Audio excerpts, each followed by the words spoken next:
Salam alaikum les gens, Bassem Vénitieux 692. Salut tout le monde, c'est Nassaku. On va regarder une vidéo de Bassem et après je vous dirai ce que j'en pense. N'hésitez pas à mettre un pouce bleu et à vous abonner. Salam alaikum les gens, Bassem Vénitieux 692 en espérant que ça va, que les choses se passent. Mesdames et messieurs, j'aimerais bien faire un débat avec vous ce soir ou demain, je verrai, mais il y a un débat très important à faire. J'aimerais qu'on parle un petit peu de psychologie ensemble. Je veux qu'on parle du libre arbitre. Qu'est-ce que c'est le libre arbitre? C'est simple. Le libre arbitre, c'est un arbitre qui est libre. Bon. Je veux qu'on parle du libre arbitre. Qu'est-ce que c'est le libre arbitre? Alors, qu'est-ce que c'est le libre arbitre? A-t-on vraiment le choix? Est-ce qu'on a le choix sur des choses? Alors, si le libre arbitre existe et si on a vraiment le choix sur des prises de décision qui influent notre vie, le mektoub, alors il sert à quoi? Alors, sans faire un parallèle avec la religion, même si la religion, peu importe la religion que tu as, elle régit la vie, certes avec tous les défauts que j'ai envie de te dire, si c'est écrit d'avance, notre destin est écrit d'avance, parce que c'est moi qui décide de tout. Dès qu'on est né, on sait, Dieu sait où on va aller. Est-ce que le libre arbitre rentre en compte? Est-ce que, en faisant nos choix d'une manière ou d'une autre, ça va influer dans notre vie et dans cette décision? Je ne sais pas si vous voyez ce que je veux dire. En gros, si tu es grillé dès le départ, à quoi sert le libre arbitre et à quoi sert avoir le choix? Et est-ce que ces choix vont influer sur des décisions divines, entre guillemets?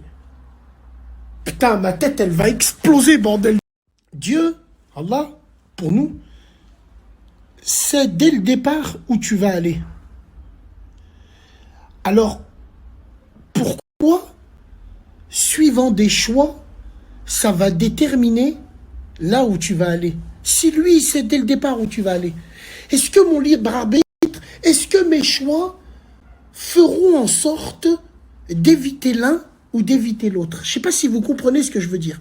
Je pense qu'il y a énormément de gens qui nous suivent et qui vont faire un parallèle avec ce que je veux dire. Bon, il y aura les autres enculés qui ont fait le hajj autour de leur iPad et qui ont fait une umrah sur Apple Store. Mais t'es malade, tu parles comme ça.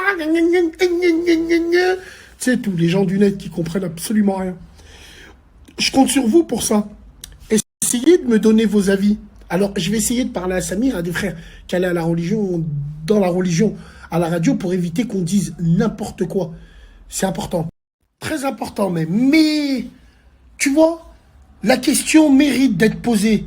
Pas sur les décisions divines. Non, non, non. Nous sommes des serviteurs. Non.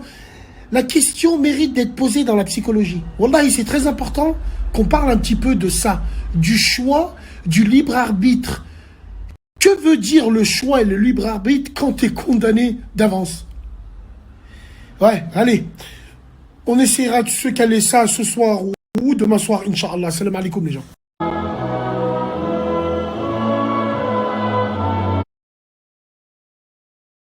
Perso, je pense que le libre arbitre, oui, on a un libre arbitre. Un exemple tout con, si tu es dans une terrasse de café, tu décides, tu choisis Coca ou Orangina. Donc si tu choisis Coca, c'est Mektoub, tu boiras un Coca.